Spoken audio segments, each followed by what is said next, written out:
creen que Jesús es solo, bueno, allá ellos con su error. Pero Dios creó al hombre conforme a su imagen y a su semejanza. No somos Jehová Junior ni dioses chiquitos, pero sí tenemos la imagen y la función clara como debemos estar aquí. ¿Aló?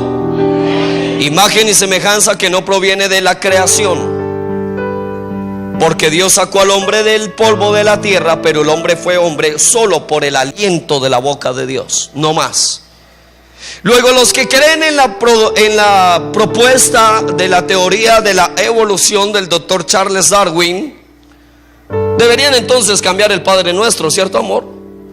Y no decir Padre Nuestro, sino decir: Padre mono que estás en la jungla, la banana nuestra de cada día, dánosla hoy. Ho, ho, ho, como los gorilas, porque creen que vienen del mono. Le tengo una noticia a los evolucionistas que puedan estar en este magnánimo escenario de gloria. Charles Darwin, minutos antes de morir, padre de la evolución, pidió una Biblia y la puso en el pecho, y agonizando sus últimas palabras: siempre supe que tú existías, y murió. No venimos del mono, aunque más de uno parezca un mico por ahí en la manera de actuar, pero no venimos de allá, sino nuestro origen es del corazón de Dios. Cuando el hombre empezó a moverse, hubo la transferencia del soplo del aliento de Dios, y fue un alma viviente para ser eterno, indivisible. Diga conmigo: indivisible, tripartito, cuerpo, alma y espíritu. La psicología moderna, el padre Sigmund Freud, declara la triparticidad psíquica del hombre, cognitiva del hombre, esencia de psicología del hombre, y la describe no como cuerpo, alma y espíritu, pero también habla de tres realidades: el yo, ¿qué más? El super yo y el ello. Tres realidades de triparticidad en los hombres y en las mujeres. ¿Por qué hay triparticidad? Porque somos la imagen y semejanza de un Dios trino. No la agarró, hermano. ¿Por qué hablamos de triparticidad? Porque somos la imagen y semejanza de un Dios trino. Él es Padre, Hijo y Espíritu Santo. El hombre, creado a su imagen y semejanza, es tripartito: cuerpo, alma y espíritu. ¿Cómo la ve? Y cuando Dios lo crea así, indivisible, o sea que el cuerpo, el alma y el espíritu, el diseño original es para que se mantengan uno solo y no se dividan. Ese es el diseño original. Pero cuando Satanás, la serpiente antigua, el dragón, el padre de la mentira, el que se viste como ángel de luz para engañar, el que según Juan 10:10 viene para hurtar, matar y destruir, la serpiente antigua que rondaba la atmósfera de la creación, del orden de Dios, vio algo. Y es que ahora unos seres creados también por el Eterno tenían lo que él había perdido. Lo que él había perdido. Esa esencia, esa Zoe, esa naturaleza interna de Dios que él había perdido, ahora el hombre la tenía. Y planeó una estrategia para que el hombre perdiera también lo que él un día había perdido. ¿Y sabes qué hizo? Se acercó a la columna del hombre, la mujer.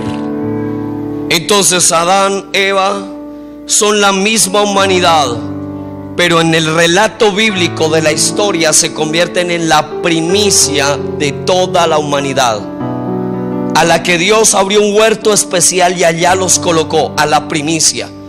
El Nuevo Testamento enseña que Jesús es el nuevo Adán, porque Él es la primicia de la creación. Amén, amén. Esa primicia de creación en el huerto, a quienes llamamos en el adagio popular nuestros primeros padres, la primicia de la humanidad del huerto del Edén, fue establecida ahí. Y Dios tenía una actitud relacional con la primicia de la creación que permeaba el resto de la humanidad. Cuando Satanás ve esto, esa relación que él había perdido, esa esencia que él había perdido, entonces ideó una estrategia para hacer que la perdieran como él había perdido. Y la estrategia se llama idolatría. ¿Por qué idolatría, pastor? Porque ¿sabe qué hizo este ángel? Admiró exageradamente la creación. Aló, le dije, no me vaya a borrar la palabra admiración exagerada, no me la vaya a borrar, antes subrayela. Él se admiró a sí mismo exageradamente, maldad que se halló en él, y ahora viene, utiliza la misma estrategia en la humanidad, hiriendo la primicia para permear el resto. Y estando Eva en el jardín, en el huerto, se salió de la cobertura de su esposo Adán. Por años se ha predicado que dónde estaba Adán que la dejó sola, que dónde estaba Adán que no la protegió, que la pobre Eva cayó porque estaba sola. Me da pena.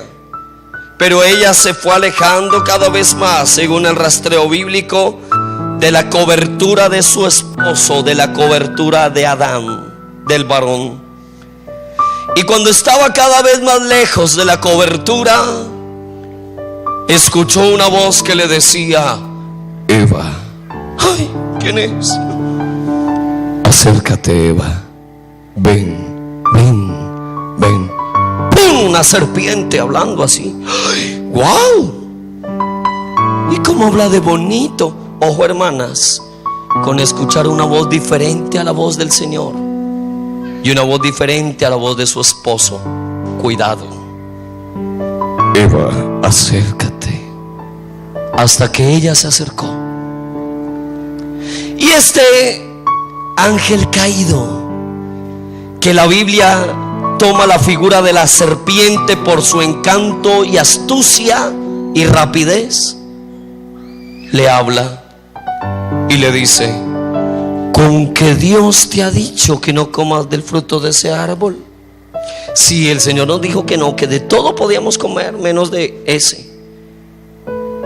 Y la muy tonta, mire lo que le pasa.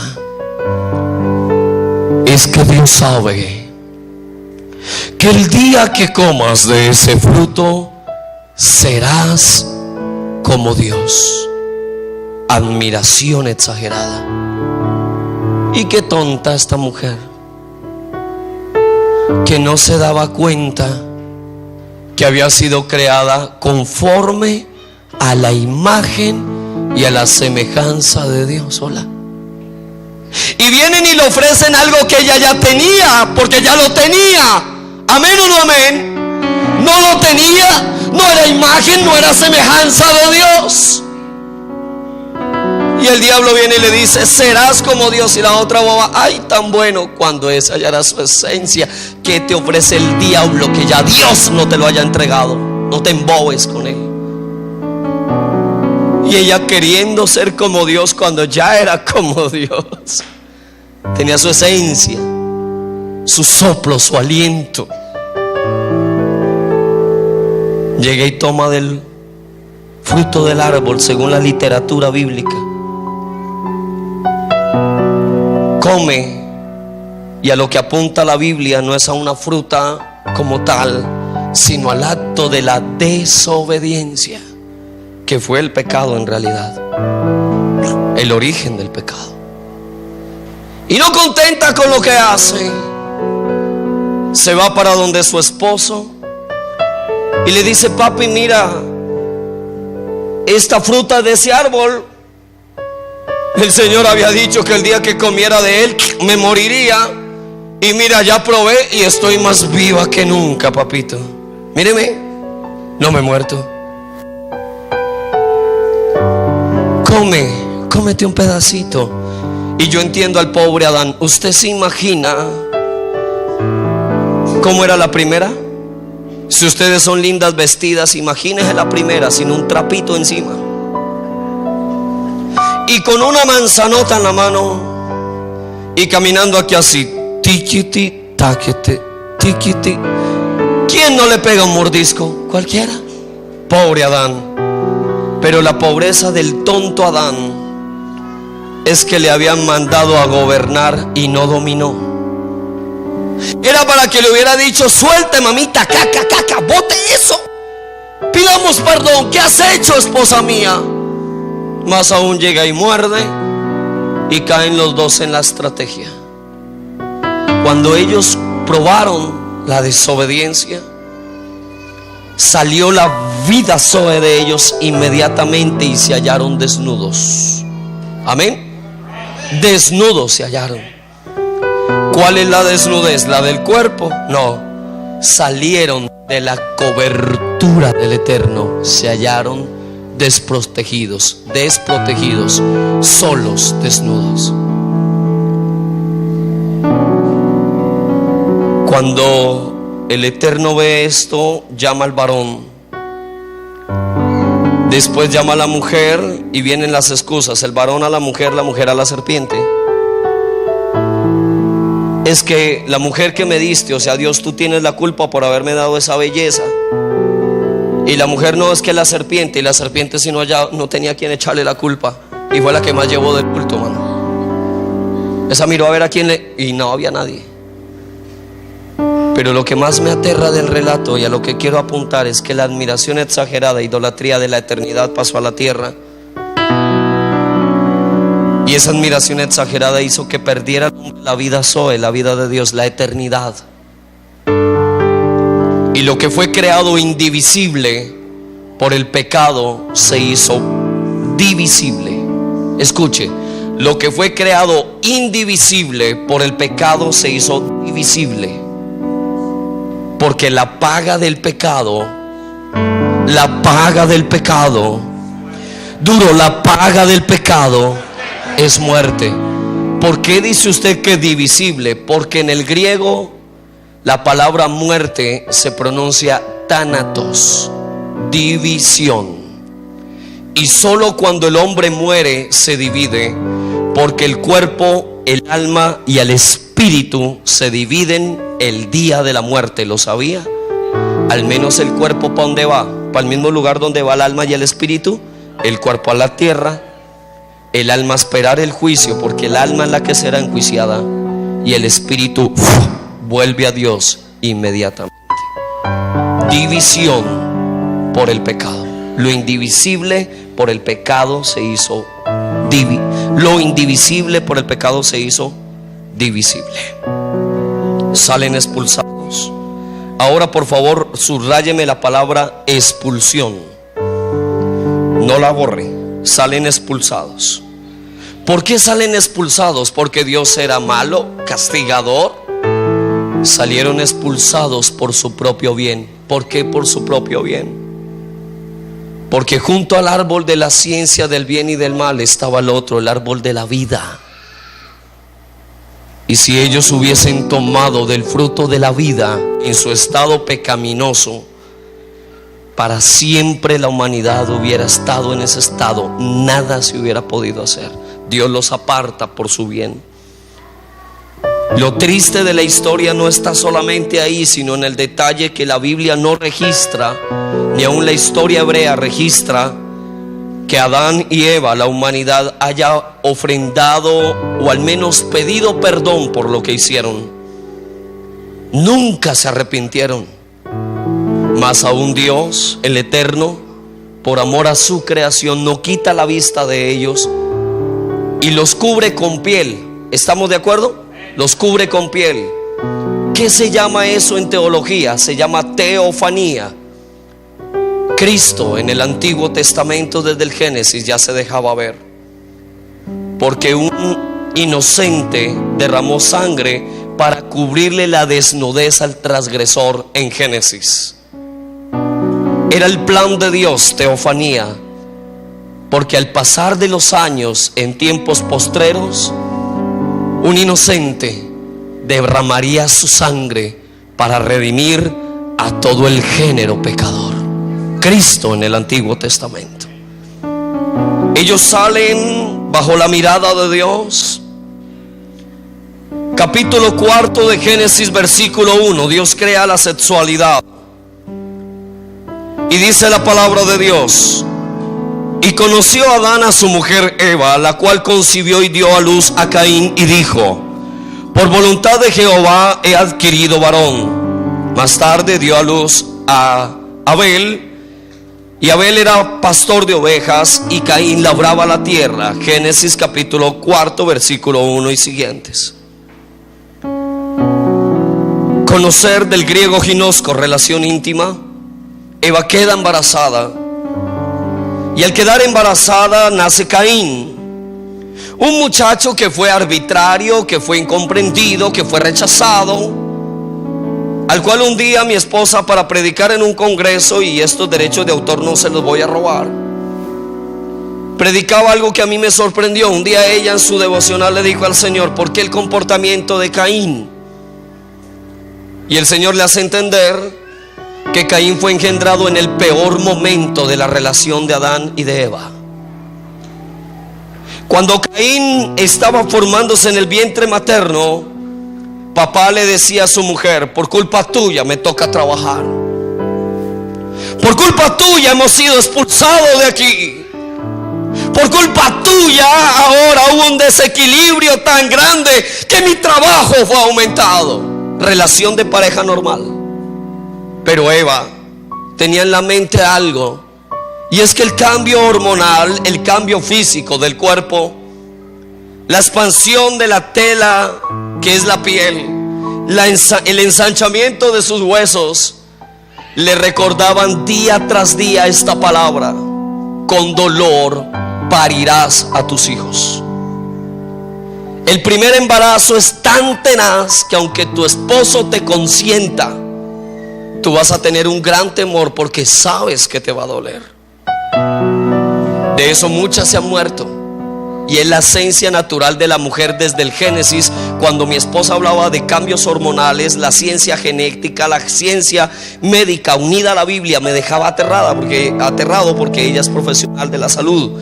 Y cuando amalgamó toda la ciencia médica con la Biblia, me dejó con la boca abierta, hablando de primerizas y de los primeros embarazos. Esto hizo que el feto fuera el oasis que succionaba lo que mamá vivía. Nace como un rechazado social, y la ley de la reciprocidad es la ley del comportamiento de los hombres y las mujeres. Tú das de lo que recibes. Aló. Caín empieza a recibir rechazo, nace siendo rechazado en el conflicto de sus padres, y empieza a crecer con esa patología. Cuando nace Abel, el segundo hijo, casi siempre es planeado, el primero no. En la mayoría de los casos, el primero llega y no lo esperas. Al segundo tú te programas. En el segundo embarazo, mujer, tú no tienes, predicaba mi esposa, tú no tienes problema de que te va a doler o de que esto, porque tú ya sabes cómo es la movida. Entonces te preparas. Con el primero te agarran a mansalva, con el segundo ya no se la hacen. Y sabe, hermana, el segundo embarazo dio un fruto diferente, porque la relación se había estabilizado. Ya no peleaban tanto, ya habían aceptado su realidad, ya más bien seguían adelante, y el segundo embarazo fue maravilloso. Y el chino que nació, precioso. Muchacho que empezó a ser exaltado, admirado exageradamente sobre su hermano mayor. Caín llevaba lo peor porque recibía constantemente peor, y la ley de la reciprocidad te lleva a dar lo peor. Él no sabía dar nada bueno porque no se lo habían enseñado, mientras que al segundo, el consentidito, el que tú sabías cómo iba a venir, empezaron a exaltarlo exageradamente hasta que se levantó sobre el mayor, y esto no debería haber sucedido. La exaltación, la admiración exagerada de Abel sobre Caín hizo que Caín lo asesinara para quitarlo de la honra que a él como mayor le correspondía. Cuando lo asesina, Dios lo llama a cuentas y condena a la generación de Caín a una cadena perpetua, peor que la pena de muerte. Es mejor morir y no estar perpetuamente condenado por un delito que tú cometiste. decreto de los condenados a cadena perpetua. Es mejor morir. Él no murió, fue condenado perpetuamente y nadie lo toque por ser homicida de su hermano. La sangre de tu hermano clama justicia. Expulsado. Le dije, subraye expulsión. La idolatría te expulsa y te lleva a abortar el propósito de Dios contigo. Expulsó a Lucero o lo dejó allá arriba. Lo dejó allá arriba. Expulsó a Lucero. Nuestros primeros padres, la primicia de la creación, fue que expulsado por la idolatría. Y ahora la generación de Adán y Eva, su hijo Caín es expulsado de la tierra de sus padres por una admiración exagerada que nunca debió haber estado en esa relación. Caín va a la tierra de Nod y en Nod engendra una generación arbitraria que siempre enfrentó a Dios.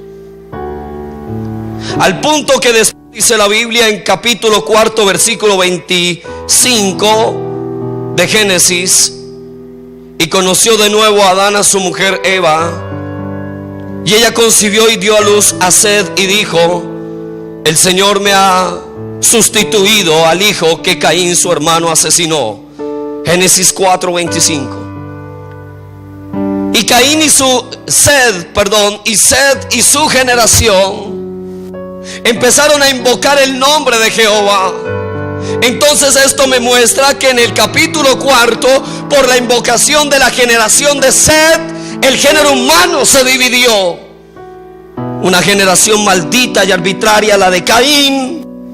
Una generación bendita que invocaba el nombre del Eterno, dice la Biblia. Génesis 4:25. Seth y su generación empezaron a invocar el nombre de Yahweh, el Eterno. Y esta generación empezó a crecer y a hacerse fuerte, lo mismo que la de Caín. Hasta que 2 capítulos más adelante la Biblia enseña y muestra qué sucedió en este relato. Libro del Génesis, capítulo 6, versículo 1. Y aconteció que cuando los hombres empezaron a multiplicarse sobre la faz de la tierra, y les nacieron hijos e hijas, que viendo los hijos de Dios que las hijas de los hombres eran hermosas, escogieron entre sí y para sí mujeres, y se llegaron a ellas y les engendraron hijos. Pastor, ¿dónde dice eso? Lo voy a tomar ahora ya no de lo que tengo en mi memoria, sino de lo que está literalmente en la Biblia, tal cual como se lo he dicho. Génesis 6:1. Escuche. Aconteció que cuando comenzaron los hombres a multiplicarse sobre la faz de la tierra y les nacieron hijas, que viendo los hijos de Dios que las hijas de los hombres eran hermosas, tomaron para sí mujeres, escogiendo entre todas. Y dijo Jehová: no contenderá mi espíritu con el hombre para siempre, porque ciertamente el hombre es carne, mas serán sus días 120 años. Diga conmigo, tomo esa palabra. Así no va a llegar ni a los 80, ¿oyó? Diga, tomo esa palabra. Serán sus días 120 años. Yo declaro que Oscar Ávila 120 años. Yo agarro esa palabra. 120 para mí. Amén. Decreto de Dios. Y dice: había gigantes en la tierra en aquellos días, salvedad. Y también después de que se llegaron los hijos de Dios a las hijas de los hombres, se llegaron, o sea, derramamiento de semen, ginosco griego, relación íntima, coito hebreo, rompimiento de genitales. Y les engendraron hijos. Estos fueron los valientes que desde la antigüedad fueron varones de renombre. Amén. Vamos hasta ahí. ¿Quiénes son pues los hijos de Dios? ¿Y quiénes las hijas de los hombres? Hay una corriente teológica que enseña en los últimos tiempos que los hijos de Dios son los ángeles caídos, que vinieron ángeles de los que cayeron de la eternidad a la tierra. Y no se sabe cómo, porque no lo pueden argumentar con la Biblia. No se sabe cómo esos ángeles tuvieron sexo con mujeres, las hijas de los hombres, y les engendraron gigantes. Dicen pues los pastores que predican esto y los predicadores de esta era, que es imposible que un hombre y una mujer engendren gigantes. Por lo cual pienso que estos hombres no han leído bien la Biblia, porque dice: y había gigantes en aquellos días y también después de que los hijos de Dios se unieron a las hijas de los hombres. Antes ya habían y también después. O sea que según la Biblia, yo no puedo comparar el estado del ángel, que es asexuado y espiritual. Amén. Amén. Son espirituales y asexuados. Amén. ¿Estamos de acuerdo? Yo no puedo decir que un ser espiritual asexuado pueda venir a engendrar un ser material y sexuado. No se puede. Porque la carga seminal del XX o XY, que está en la prostaglandina, en los testículos, en las gónadas, transmiten la misma esencia. Aló, ¿cómo un ángel va a transmitir esencia carnal cuando es espiritual, por Dios? ¿Qué pasa? Pero ellos argumentan no solamente esto, sino que es imposible que un hombre y una mujer engendren gigantes. No conocen la anatomía original ni la genética. En genética hasta hoy, Viernes Santo del 2015, la genética bíblica y la genética humana están de acuerdo. Habían gigantes antes, en aquella época, y también después. Ya lo leímos, ¿no? Vimos la salvedad. Hay una alteración genética que se llama gigantismo. ¿Lo había oído? En este año, el hombre más alto sobre la faz de la tierra mide casi los 3 metros. Un hombre, y no fue engendrado por 2 ángeles o por un ángel y una mujer. Fue engendrado por un hombre y una mujer. Casi los 3 metros. Entra a internet. Y hay un recorrido de alteraciones genéticas llamadas gigantismo, donde hace unos años atrás, en el siglo XVIII, los hombres más altos en tierras orientales y también alemanas llegaron a medir casi los 4 metros. Y no eran hijos de ángel con mujer, sino engendrados de hombre y mujer. Y la alteración se llama gigantismo. Ahora, dicen los que proponen esto que es imposible que de la relación sexual de un hombre y de una mujer nazca un gigante con 6 dedos en las manos y 6 en los pies. Imposible. Pero la ciencia médica en este siglo sigue notando en ciertos embarazos, el día del parto, otra alteración genética que se llama polidactilia tenaz, de niños y niñas que aún en estos días, en este siglo, nacen con 6 dedos en las manos y hasta 6 dedos en los pies. Polidactilia. Y no entre ángeles y mujeres, sino entre hombre y mujer, relación sexual. No sé de dónde sacan esas bestialidades.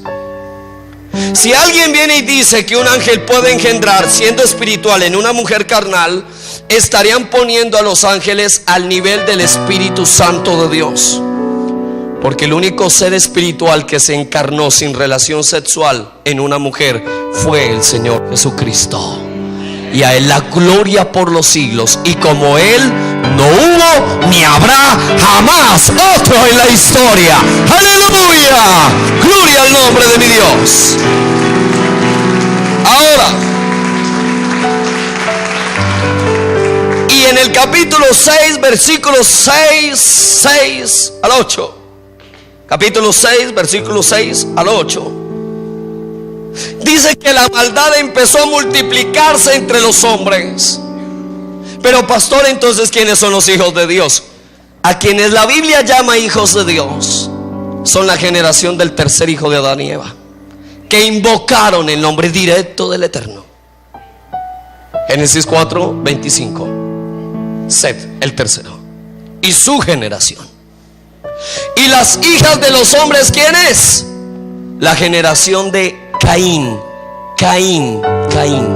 esa generación.